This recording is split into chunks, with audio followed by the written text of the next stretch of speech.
Live from downtown Detroit, home of WDIV and Click on Detroit, Local 4 News at 6 starts now. The man police say drove drunk and caused a crash that killed a child appears before a judge. A mixed bag forecast. We're tracking a chance of rain for the weekend and a frost advisory going into effect overnight. Michigan in play. Vice President Biden makes a campaign stop in Southfield tonight and talks to us one-on-one. Topping our news tonight at 6, the former vice president making a push for Michigan just one day before President Trump is set to visit our state. Biden made public remarks on maintaining the Affordable Care Act, and he offered praise for Governor Whitmer. Mara McDonald had an opportunity to talk to Mr. Biden one-on-one. Mara, a busy Friday and Saturday of campaigning in the presidential race here. It is, and you know, it's interesting, Kimberly. All of a sudden, we have both of these campaigns in town consistently 17 days out before Election Day, which tells you one thing, that their campaign internals tell you that some of the numbers here are up for grabs, more than likely blue-collar voters. And I asked former Vice President Biden, what is it, or why is it, that you haven't captured that demographic completely yet? Take a listen. I don't know, but my whole career, I've had the support of blue-collar workers, particularly here in Michigan in the automobile industry. I was the one who was able to put together the program to bring back Chrysler and General Motors, creating 1 million jobs. The former vice president stumping in Southfield tonight along with Governor Whitmer and Senators Peters and Stabenow. All of them have been highly critical of the Trump administration's response to COVID. So I asked him, what does a Biden administration do differently? After all, it's federal money that is backfilling our state budget. We asked for field hospitals and did not need them. And we were given more ventilators when we asked. I would set out standards that not all of which I could mandate, but I would move on, and that is that every single person should be wearing a mask. The head of the CDC held up a mask and said if in fact we wore these masks, it would save more lives between now and January than if we had a vaccine. Back here live, something to remember. Campaigns do not spend time in your state 17 days before Election Day out of the goodness of their hearts. They spend it here because they think there are votes up for grabs. And quite frankly, after talking to campaign staff, do not be surprised if you see the vice president here again before Election Day. We're live in Southfield tonight. I'm Mara McDonald. Back to you. Okay, Mara. And by the way, speaking of Decision 2020, the Gary Peters-John James congressional Senate race will be the focus of a special one-hour edition of Flashpoint coming up on Sunday. Hope you'll join us at 10 a.m. You'll hear my conversations with both candidates, followed by Meet the Press. And by the way, Governor Whitmer will be a guest on Meet the Press coming your way at 11 a.m. For the second straight day, the state of Michigan is confirming more than 2,000 new cases of COVID-19. Today's case count is 2,015, down slightly from yesterday's record number of 2,030. There's no indication yet from the state of any backlog affecting today's numbers, which was the case yesterday. 14 more people, meanwhile, have died of coronavirus here in the state of Michigan. A group of Michigan physicians has put out a statement urging President Trump to cancel the rally he's scheduled for Saturday in Muskegon. The Committee to Protect Medicare says with COVID cases rising so sharply in our state, now is not the time to hold events that pack people together and risk increasing the spread. All right, now back to the alleged plot to kidnap or perhaps even kill Governor Whitmer, in which 14 people are facing criminal charges. A judge in Grand Rapids ruled today 5 of those men will face federal trials. Defense attorneys again argued that their clients had no intent to go through with any plot. The judge decided to move forward with charges of conspiracy to kidnap because of claims that the men performed nighttime surveillance of the governor's vacation home. The judge also ruled Ty Garbin of Heartland will remain in custody leading up to his trial. His attorney argued audio from FBI wires not enough to determine whether Garbin was in favor of the plot or objecting to it. Meantime, there is new insight into a recent traffic stop involving Brandon Caserta of Canton and how Caserta's angry reaction led federal agents to start arresting suspects in this alleged plot. Here's defender Sean Lay with what we've uncovered today. Sean. Here in federal court, we heard that the FBI was getting so much information from 2 informants. So why on October 7th did they jump into action to arrest this group? Well, the Local 4 defenders can show you one reason right now. Hello. Officer Equine, Canton Police Department. You got your driver's license and proof of insurance with you? This video, September 19th, just 28 days ago, the local 4 defenders obtaining this Canton police video of a traffic stop. The man being stopped, Where are you headed today? Canton man Brandon Caserta. The officer would have no idea that the FBI had been watching Caserta and others for months, they say, plotting to kidnap or kill Governor Gretchen Whitmer. And watch as traffic stops go. This one was quick and quiet, and Caserta wouldn't even have to pay a fine for not having insurance. All right, Mr. Caserta. All right, this is a waivable, okay? It's a waivable citation for the no proof of insurance. As far as the ticket goes, all you got to do is take that proof of insurance up to the 35th District Court. That's their address right there. Phone number if you have questions.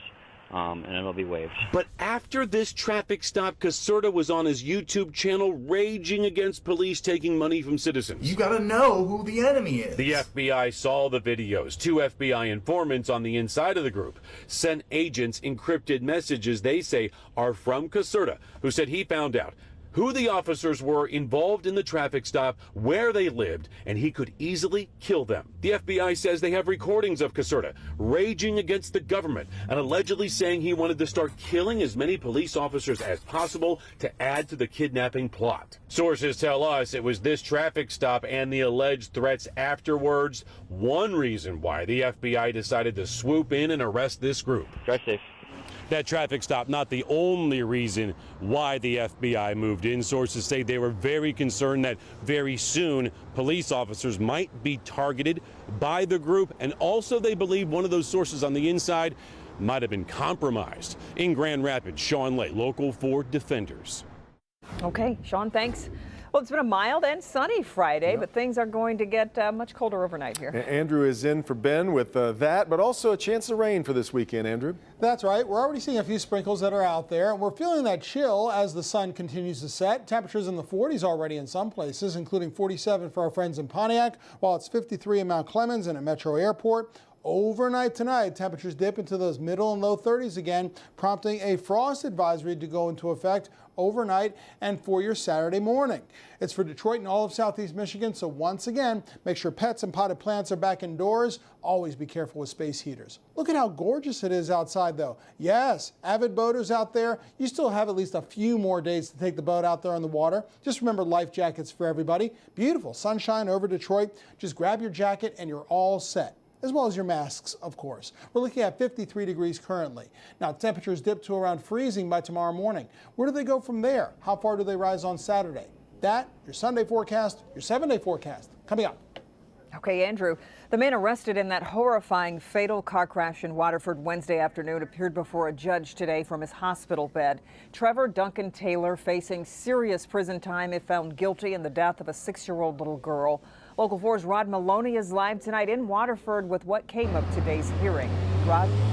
Well, Kimberly, we learned the identity of the 6-year-old girl. Her name is Riley Melanchak, and if you look behind me here, you can see that there is a makeshift memorial for her. Now, the man who allegedly killed her and is in the hospital, also her father remains in the hospital, and it's a needless aftermath. 28-year-old Trevor Duncan Taylor, long hair askew, gash in his forehead and sitting emotionless, had his arraignment this afternoon. He allegedly slammed into the rear end of the Melanchak's family car at M59 on Airport Road at an exceptionally high rate of speed Wednesday night without braking. And Waterford officer Stanley Matthewson told Judge Richard Kuhn what happened. From the collision, Riley Melanchak was later pronounced deceased at McLaren Oakland Hospital, and Nicholas Melanchak is in serious condition and comatose at this time. The Melanchak family had driven just 3 miles from their Waterford home to pick up a new car. Taylor is now facing 5 counts: homicide, second-degree murder, and operating while intoxicated causing death in young Riley's passing. He's also charged with reckless driving, operating under the influence causing serious injury, and reckless driving causing serious impairment of bodily function in Nicholas Melanchak's serious injuries. Waterford police say Taylor was legally drunk at the time of the accident, blowing a .11 breathalyzer 2 hours after the accident, but they say they also took a blood sample. Even if Taylor recovers from his injuries, he's likely headed straight to the Oakland County Jail. Due to the very serious nature of the charges, the safety to the community. A bond is going to be set in the amount of $1 million cash and/or surety. Should Taylor bond out, he still would have to wear an alcohol tether with a GPS on it. Also, he would not be allowed to drink alcohol, have drugs, or also be able to drive. Reporting live in Waterford, Rod Maloney, Local 4. All right, Rod. Difficult times created by the pandemic have inspired a lot of people to get involved to try to help others. And sometimes one person's efforts can snowball into more than they even imagined. In this Acts of Kindness report, Kim DiGiulio introduces us to a local woman whose decision to help her community led to a new friendship. Like many people in this pandemic, Erica Owens wanted to help. I can't keep up with them, Mama. She learned through Food Rescue Detroit she could pass out boxes of food to people in need. So the very first week, it was June 5th, I signed up for 25 families because I was terrified that no one would show up. I've never done something like this before, and they showed up. On Friday, she sets up shop here in Hamtramck to give boxes of produce and gallons of milk to anyone who needs it. I got one here. Each week, the line of cars has continued to grow, and so have the volunteers. The real reason was Muhammad. Whatever you want, 5, 6, 15.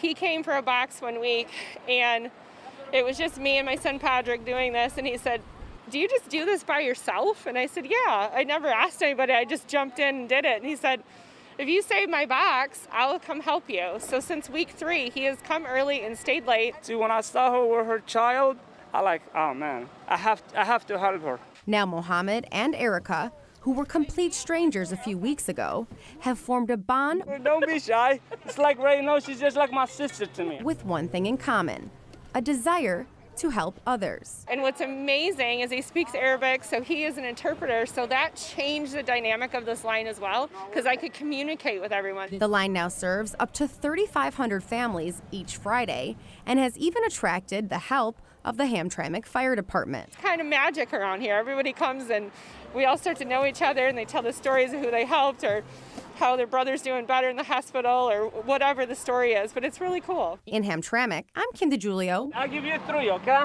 Okay, thank you. Okay. Local 4. All right, Kim, anyone wanting to pick up a food box from Erica and her team can do so at the corner of Holbrook and Joseph Campo every Friday until the end of October. They start at 8 a.m. and they go until the supplies run out. New at 6. It has been a quarter of a century since the Million Man March, and Detroit leaders say the work is not over. I will explain why these leaders are calling on black men in particular to carry on the legacy.